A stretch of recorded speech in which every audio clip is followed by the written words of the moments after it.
Good evening from Johannesburg, South Africa. It's Shamila Ramjawan, and I'm going to chat to Carmen Smith from the United States of America, who is the co-author of My Pink Stilettos. And I'm so looking forward to this chat because I think it's going to be so interesting because of the book that's being launched on the 24th of October in commemoration for Breast Cancer Month. Hello, Carmen. It's now 1 p.m. in the US, right? Yes, hello, Shamila. Yes, thank you for having me. And it is 1 p.m. I'm in St. Louis, Missouri. So I'm Central Standard Time. So yes, it's 1 p.m. But it's a nice sunny day. Yes, it is a nice Saturday. And I just heard that you've got a birthday party and, well, your day has just started and mine is almost ending. Right. Yeah, so my day started a little bit early because I went to brunch, but now I'm back home so I could chat with you and then we'll just see where the day takes me after that. Well, I'm just hoping that we don't have any technical glitches like we had the other day, and I just couldn't save the Zoom chat. So let's hope today is going to be a better day. Maybe it just wasn't meant to be the other day. Yes, it was just meant for us to have our private discussion. And it was a great one. I was just so disappointed that, it didn't save, but we're here now and we can always do this over and over and over. I mean, we've just formed this new sisterhood and I think there's so much of love. Well, we'll get into that just now, but let's just start by finding out who is Carmen Smith. Well, Carmen Smith is a woman who is trying to live a life that is pleasing to God. So I am a 52-year-old single Christian female here in the United States. I am rediscovering myself. I am a published author. I wrote a devotional journal for Christian singles called Rising Up to Soar. I am working in ministry with my church.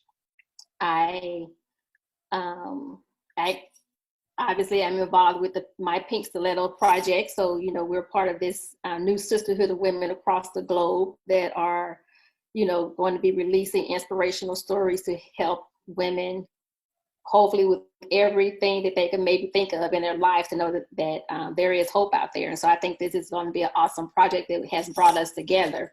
And, so I'm just really that person, that woman who is trying to see where I fit in the world and make a positive impact. I think that's me in a nutshell. Absolutely, a positive impact. I mean, you have quite a journey as well that we're going to actually get into. But I'm so excited about this collaboration with 17 women, My Pink Stilettos. How do you feel about that? Because Dr. Larita just posted the cover of the book now. And it's like, all these beautiful women just put onto one cover. So how do you feel about it? Because I'm like super excited. I don't know. I saw that and I was like, I wanted to cry. It's like, when you see, you see all the other women and just, the fact that it's a global project, here I am, someone in the United States, in Missouri, in the Midwest, and I am meeting people, you in South Africa, Adrija is in England, Henna is in India, just so all these different women that are coming together for one purpose. And we've, most of us have never met. Our only connection is Dr. Larita Rice, so it's just awesome that God has brought us together at this point in time. And it's, it has probably been some stressful issues with her trying to get everything coordinated, but I haven't felt any of the stress. So because it's like, everything seems like it's just coming together, and it's just, it's just kind of mind blowing to me. And so when I see my picture on there, it's like, I wanted to cry because I'm like, this is me on here. It's like, this is little Carmen on this picture. And so it's just kind of like, I don't know, it's just very surreal. I don't know, it just kind of feels like it's unbelievable to me. And then the fact that it's being released during Breast Cancer Awareness Month, I think is very powerful. I am a breast cancer survivor. And so that's one of the things that drew me to the project in the first place was that, she talked about releasing during Breast Cancer Awareness Month. And I just think for us to be able to empower, inspire, and uplift women across the world, no matter what their background is, no matter what their ethnicity is, no matter what they're going through, and we can, get the message across that there is hope, that there are women out here that are making it, there are women out here that can support you, then I think that's a good message to get out there, especially in this day and time. For sure. I'm actually so grateful because I met Dr. Larita through Dr. Caroline Makaka, who is the president of Ladies of All Nations International. And she's UK based, and I'm the South African chairperson for Ladies of All Nations International. And that's how we literally connected the dots. So I'm like really super excited as to how, it's just divine connection, how we all just get together in the sisterhood and just meet people, which is so amazing. Right. And it's like the power of technology. I was a person before when I was in college years and years ago, I was like, I thought computers were like who's going to use a computer? Well, here we are. It's the way of life. The pandemic may have shut things down where we can't travel like we used to, or even meet in buildings or churches or wherever we used to meet. But we have the internet, and the internet is a powerful tool. We are learning how to use Zoom and FaceTime and Duo and all these other things that can help us stay connected, where things that we may not have ever met beforehand. And so I just think, like you said, it was divine intervention, and God knew what he was doing, and so here we are. It's so amazing. We talk about the pandemic and we talk about all the negativity around it, but there's so much of positivity that have come out of it. For example, Zoom, a lot of the conferences and the awards took place via Zoom, and that's how we got to meet people as well. So just talking about the pandemic, how did it affect you and work? So I am, by profession, I'm a respiratory therapist. And so I typically work in the hospital. I actually do case management, so I'm not at the bedside. So as far as the pandemic, it has now caused me I work from home now. And so that was a big change, so I'm working from home now. You can't go to church, you're limited to where you can meet and entertain with your family and friends. So that was a big adjustment, not just for me, but for everyone. And so, being single and I don't have children. And so, just kind of learning how to navigate life in the pandemic was a challenge in the beginning. But like you said, I had to look at it from a positive. So I had to redefine things. I had to be more intentional about my relationships. I had to be more intentional about, contacting people, or at least trying to contact and stay connected to certain people, so you won't feel so isolated, and then, go out when, you still go out, but you still have to use precaution or whatever. So it is a different way of life, but I just had to get in my mind, I can't be down and out and depressed about what's going on. I'm still living and breathing. And so there are still things that I can do.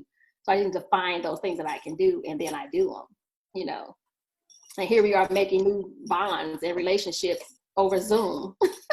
So how amazing is that? So 52 years of age, is that what you said, 52 years old?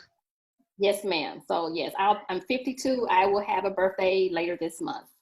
So how do you do that? How do you stay so well? You look amazing.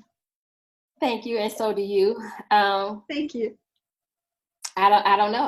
I don't know. I'm blessed. I feel like one of the big things for me is I am very intentional about maintaining a peaceful environment. So not to say that things don't happen, things don't stress me, but I am very intentional about when I know that things are disrupting me internally and I'm feeling stressed and anxious about things. I am very intentional about finding my peace, my zone. And so I just feel like that's one of and I'm sure that, that flows from the outside, from the inside out. So hopefully that helps with my skin and how I look and just my demeanor, is because I just feel like I have to be in a place where I can't, just be all over the place. I just have to kind of be centered. And, I do talk about that in my Pink Stiletto, my chapter that I have. That was one of the things that I kind of talked about with me,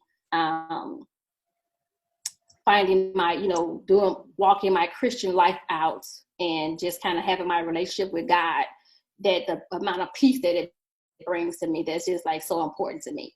You know, some people feel like they delivered from other things. I feel like I'm delivered from stress. You know, it wasn't, you know, that I had like drug addictions and things like that, but, you know, to worry and be stressed out about things in life can be, for me, that was my crutch. And so I feel like if I could be peaceful and worry-free as much as possible, I think that's what helps me to look not 52. You look the way that you do, you look amazing. You know, that is so important. A lot of people ask me as well, how do you do it? You're always so happy and you're always so chirpy and whatever. But I think it's just the type of person that you are, and just be happy to be alive. You're breathing. I mean, there's so many people out there that are so sick. People have lost family members and friends due to COVID-19. And, you know, just be supportive and put out positive messaging. I think that is so important to get you along. Yes, and it takes,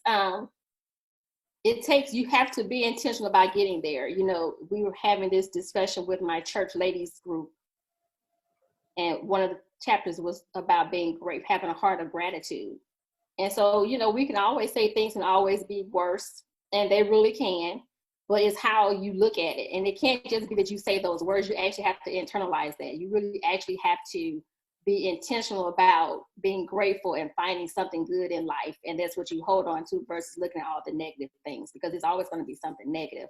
But I can't harp on the negative, because when I do, that takes me to a place that I don't want to be. It affects my mind, it affects my body, you know, just affects me overall. And so I don't want to live that life. So hopefully that's what I exude most of the time, I hope anyway. Well, I can see it in you. It comes out naturally. You know, it radiates from the inside. Thank you. Thank you. Carmen, being alone during COVID-19 lockdown, how was it for you, and how did you stay mentally stimulated? I think, you know, as I said it before, you know, staying connected with my family and friends and my church family. But pretty much it gave me space to strengthen my faith. So a lot of it has been me just kind of seeking God for what he wants me to do in my life, and just, you know, trying to make me a better person internally. And so when you have that downtime, that private time, you know, that's what you have to do. So whether you're reading self-help books, whether you're reading the Bible, whether you're praying or fasting or whatever, those things you're not just doing just to be doing them, but I'm doing them to help me to be a better person. So that has been, I feel like, what's been a lot of what has kind of centered me during COVID and, you know, the shelter in place. So, you know, I still have my connections with my friends and things like that, but I feel like this has helped me to really connect with myself.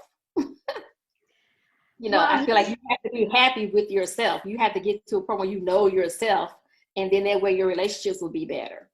So that's kind of where it is. most definitely. You know, I'm just thinking of myself. For example, I'm single, but I have my two children, and you know, that I can turn to, and I have them around me. And we went through lockdown, and it, you know, at one, we actually thought we were going to kill each other, but we bonded. You know, so it was just amazing because we just bonded so well. We all had our own little things to do, you know, working from home, etc. But you being single, is that, can I ask you a personal question? Is that from choice? It is, I would say now it's probably more a choice, whereas before it was just something that was just there because I just was like so miserable with myself. And so I probably didn't even attract the right person. You know, because I feel like if you don't know who you are, and I think you just give off a certain kind of vibe when you're not secure within yourself. And so as I've gotten older, as I've grown closer to God in my Christian walk, I think I feel like I exude a different kind of character and aura about myself, I should hope. And so I had to be at peace with being single. You know, I had to redefine and find out who I am. And so I think right now it is by choice, but it's a good choice because I know I have life to live. So like, I don't feel like I have to wait until I get married to do whatever. I don't feel like I have to wait until I get married. I feel like I don't have to wait until I get married to feel like I'm a whole person. I'm a whole person now. You know, I have likes and interests and dislikes or whatever. So when whoever that person comes into my life, we'll be coming together. We'll be two whole people coming together, not two I'm people laughing. trying to, I'll tell you why. you Because know, if you go on social media, the other person says, that person completes me, but you are complete. You're whole. I think we should change that where, like my spiritual mom says, the person should compliment you. And I think that's how it should be. We should compliment each other. Because if I'm looking for someone to complete me, whether it's a man, whether it's my family, whether it's, friends or whatever, then I'm always going to feel like I'm lacking when that person's not around. And so, you should miss people. You may even get lonely. I think that those are just natural feelings, but I don't want to ever feel like that I just cannot make it in life and don't know what to do in life because I don't have a mate. I don't think that's the life that God wants me to live, nor do I want to live that type of life either. So I want to compliment my spouse. I want him to compliment me. I want us to go through this life together. But until he comes, I'm going to go through it, hopefully gracefully, on my own. You are gorgeous. You are accomplished. You have a beautiful heart, I can tell. You will find the right person. Just believe in God's plan, and that's going to happen. And listen, you are so young. 50-something is young. Yes. Thank you. So, Carmen, I want to get into the very, very, I would say, traumatic part of your life where you experienced breast cancer. If you maybe want to take me through that and just share with everybody your experience, how it first started, how you found out, and what went along with that, your treatment, etc. Okay. So actually, I was diagnosed with breast cancer in 2015 of October. And I had never had any issues before. I had not had any abnormal mammograms. I was just going in for my yearly exam like I normally do around my birthday time, And so I went for my mammogram, and, of course they did it. They came back in. Oh, well, we think we see something. We're going to try to do some more images. So I was like, okay. I didn't really think anything about it. And then they said, well, we're not sure. We think we see, we want to make sure we see something that wasn't there from last year. So we want to do an ultrasound. So then I was like, okay. So that kind of caused me to pause. So this is all in one day. And so after they did the ultrasound, they were like, well, we're still not sure. We still, want to do further testing. So then I had to set up a biopsy. And so at that point, all sorts of things were running through my mind. This has never happened to me before. What's going on? Why is this happening to me now? And so I arranged for the biopsy. Came back in a couple of days. They said it'll take 3 to 5 days for the biopsy to come back. It took maybe 5 or 6 days for the biopsy to come back. So it took a little bit longer than what they had initially said. And so all that in that time period that I was waiting, I didn't tell anyone because I just kind of wanted to settle myself. I just, I prayed. I went on a fast. I just asked the Lord to kind of center me and give me peace around whatever was going on, to help me to be able to accept whatever news. And then by the time I would tell my family, because I was hoping that I would have to tell them anything, like I had these tests and they were fine. So that when it took so long for the test to come back, I had kind of resolved in myself, okay, this is not going to be good news. And so I got the call. I was at work and the nurse practitioner called me and she told me. And so I was like, and I was shocked, but I guess I was calm because I was like, I wanted the Lord to have me in a space where I could just receive it and kind of like keep my wits in about me and not like freak out. Because, all kind of things go through your mind when you're told you have cancer, no matter what kind it is. I think you always kind of go to the extreme worst case scenario. And so I got those results. Then that's when I told my family and some close friends or whatever. So, they told me that it was, the form, it was called ductal in situ. So it was like a stage 0. It wasn't even, it was a very small like tumor or whatever. And they said you would just have to get like a lumpectomy and then have radiation. So I told my family, and everything was set up, and I actually had the surgery like a month before Christmas, so sometime in November. And when they do the surgery, they take out extra tissue, and so they had to send it back to pathology. So when they did that, and of course that took longer also. So again, they said it's going to only take a couple of days. Well, that took almost another week. And so Christmas Eve, my surgeon called me and told me that they actually found a different type of cancer, and it was called triple negative. And I didn't know about triple negative. I thought that was like, oh, well, you think triple negative, you think that's something good. Like it's like a negative. Negative, no, yes. It's like it's like one of the most aggressive forms of cancer that women, and I think even minorities and African Americans and Hispanics are more prone to get it, if I'm not mistaken. And so one of my girlfriends actually told me that. And so I started looking up things online. And so it was just, so that really caused me to, panic a little bit. Because this nodule that they found was not even seen on the mammogram because it was so small. So in my mind, had I waited, because I had always had, because my mammograms had always been okay, I could have put my mammogram off like the next year, and this tumor could have kept growing. But because they found it in the biopsy, I didn't have to get any kind of chemotherapy. All I had to do was still radiation. And so that was a blessing in disguise, is what I'm trying to say, is because this nodule was kind of found behind the original nodule that they found. So I always say, like it was hiding. Oh my gosh. So like he said, it was so small that they would not have ever seen it on the mammogram until it had gotten larger. So that, in my mind, the Lord saved me from having to do chemotherapy, because that was something I did not ever want to have was chemotherapy. And so it was, to be told that you have cancer is a hard thing, but I can also see the good in it because it was found early. The Lord answered my prayer as far as not having to have chemotherapy. I've been cancer free. I do have my exams coming up, in a couple of months, but thank God I've been cancer free. All I had was a surgery, and I had 10 rounds of radiation, and, here I am today. So I don't feel like I had the typical journey, is what I say, but it was my journey. And so the big thing for me, again, was for me to be at peace during the whole thing. And I felt like I was at peace through it. I had my moments when I, broke down and cried or whatever, like, why is this happening to me?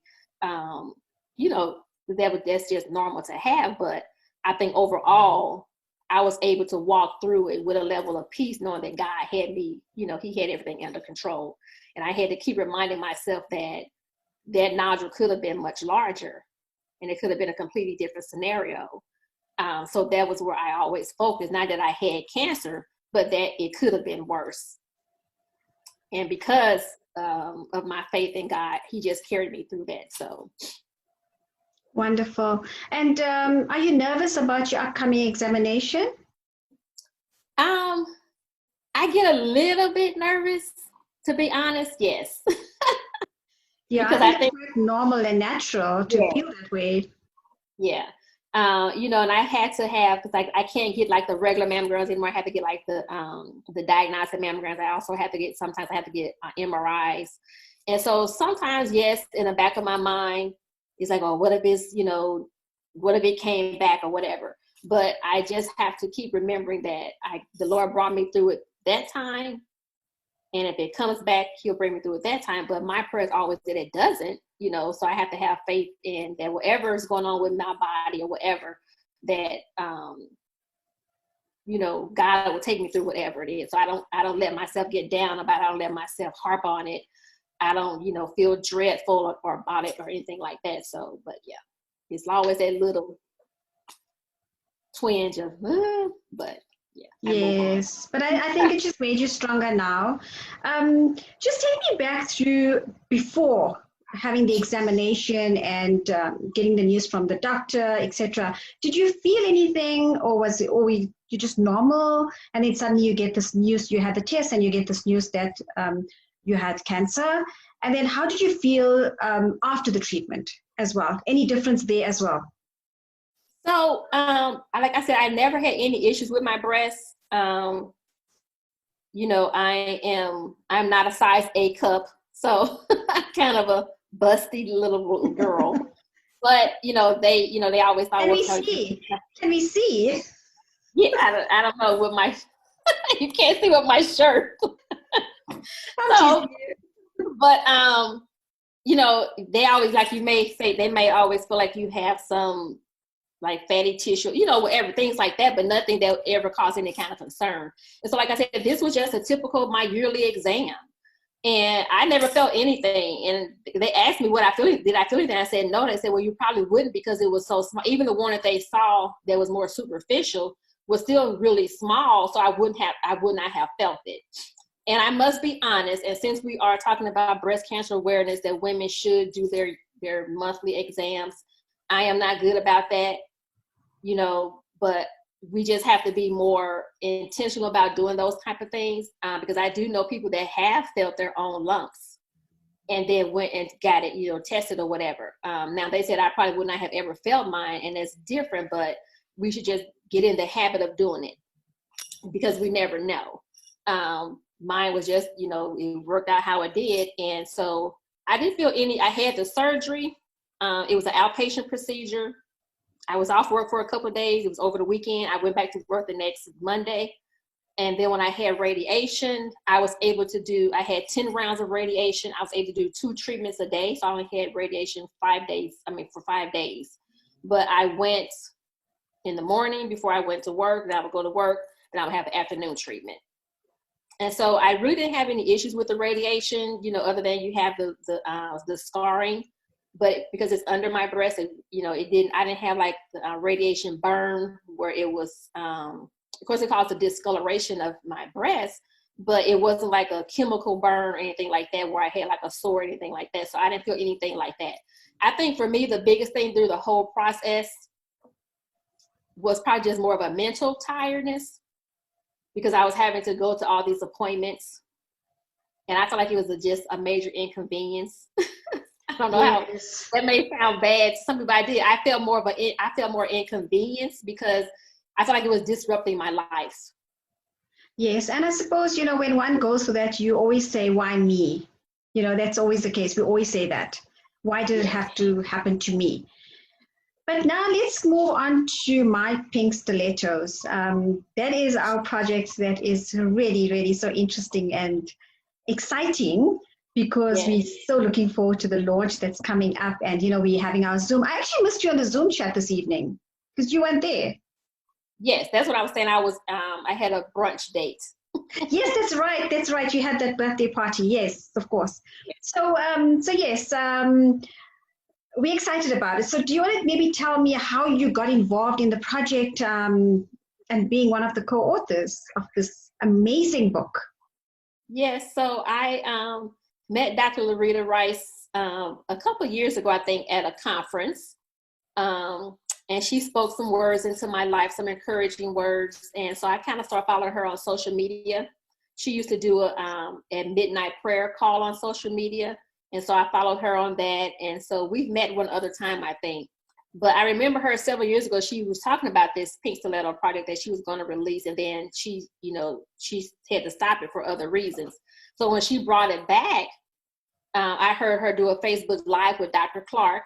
And it just really kind of, stuck in my spirit. Like I need to be a part of this. And I had released my book, my devotional journal. I had released it earlier this year. And so I've always wanted to, I wanted to know what it felt like to be be collaborative with other women, with a book project, and how that would work. And, just have that camaraderie and do like inspirational words or whatever for other people. And so that's one of the things that drew me. And plus it was going to be released during Breast Cancer Awareness Month. So that's how I got involved, because I feel like it was a good cause. And I didn't know all the ins and outs about it or whatever. I just, set up a meeting with her and it felt right. And so she said, you're going to have a chapter, it has to be 5 pages. And I was like, oh my God, what am I going to talk about in 5 pages? Not that I think my life is so interesting, but it's like now when I look back on things, you realize the different things that you have gone through in your life and how blessed you are. And you want to share because you don't want people to think that they can't get through whatever. And so I just kind of prayed about it, and I asked the Lord, what should I write about? And so then he gave me what to write about. And so although I can't put my whole life in 5 pages, but I think I did a good summary. I kind of started. Yes, I think writing a book is very similar to moving house, because it's only you realize how much of stuff you have when you have to move house. So when you write a book, there's so much that you can actually put into it. And then when you get into writing it, you find that it just sort of flows. Yes, yes. So I started with one point in time, and I kind of built it out from there. So even though I talk about I don't know if I talk about being single or not, but I do talk about, my walk with Christ. I talk about, breast cancer, but I don't like go into detail, but I approach it from a place of the peace that I have now in life and the purpose that I have now in life versus when I did not have it. And hopefully, it would resonate with someone and they would be like, okay, I see what she's talking about. And, I feel like I can move forward in my life. So that's what I hope this book would do for people. That each one of us, 17 of us, but each one of us has our different stories, of diverse stories. And that someone will read it like, okay, I can see what she's saying. If she did whatever, I can do this.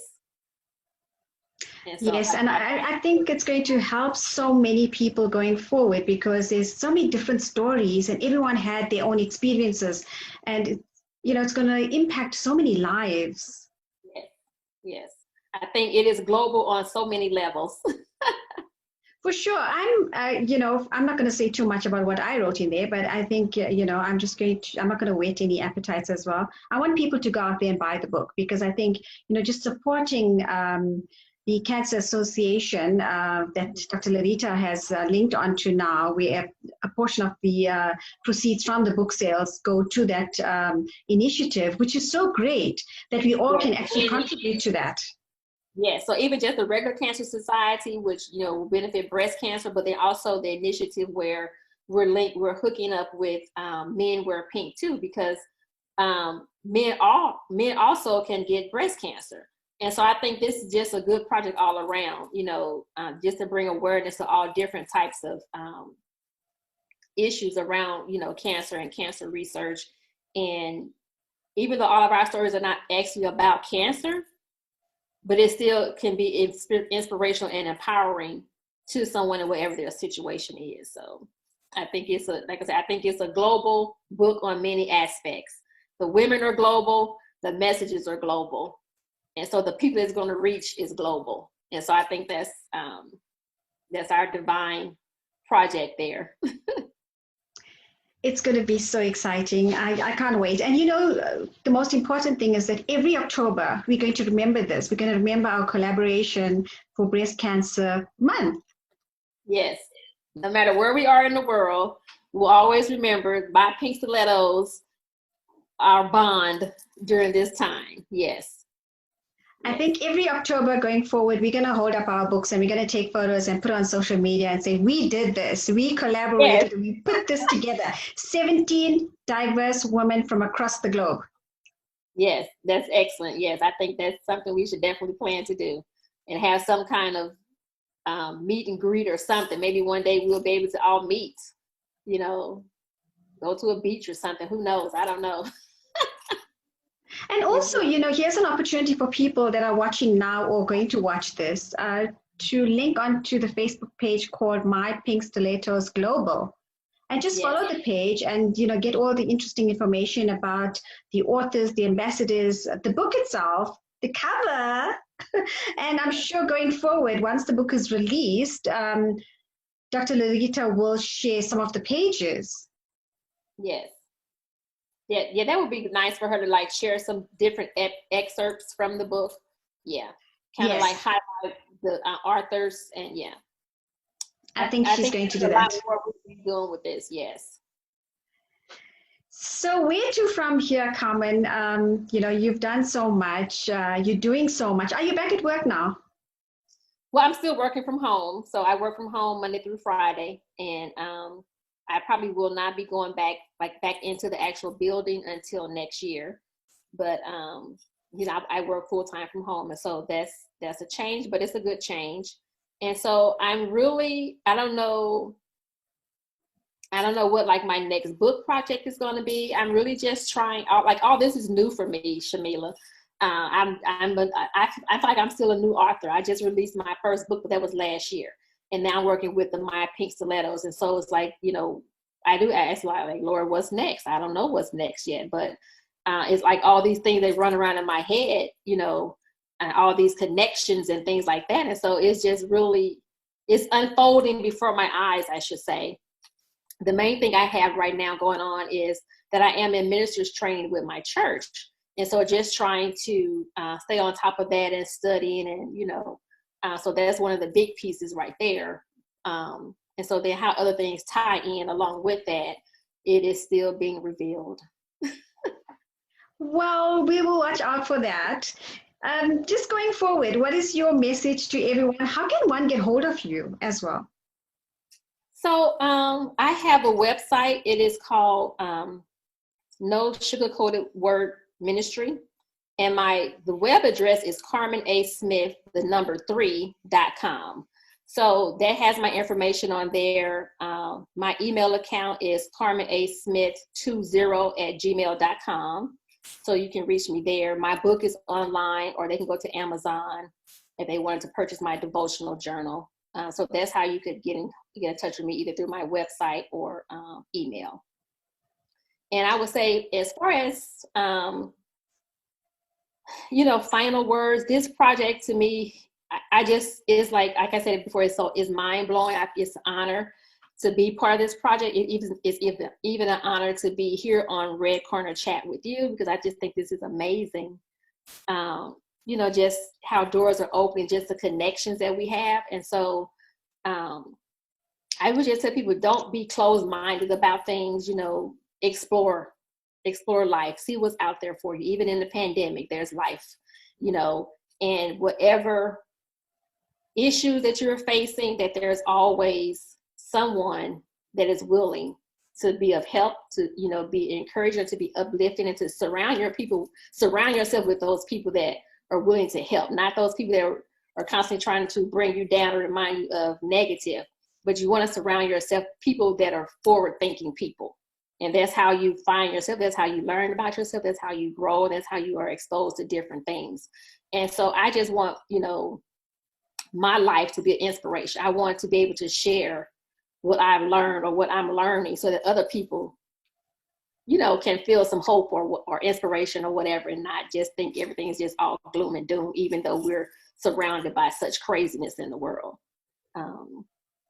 And yes, keep following us and go out and keep watch on our Facebook page, My Pink Stilettos Global. And right now we're doing the campaign. So whenever they buy a book, you know, some part of the proceeds go to Men Wear Pink also. So that is for men and breast cancer research. And so we're just doing a good thing with this book. And, you know, we just want people to feel empowered and inspired and support us. Yes, absolutely. And if they buy more than 2 copies, they get the beautiful pink stiletto cell phone holder, which is also an amazing gift that I'm looking forward to having as well.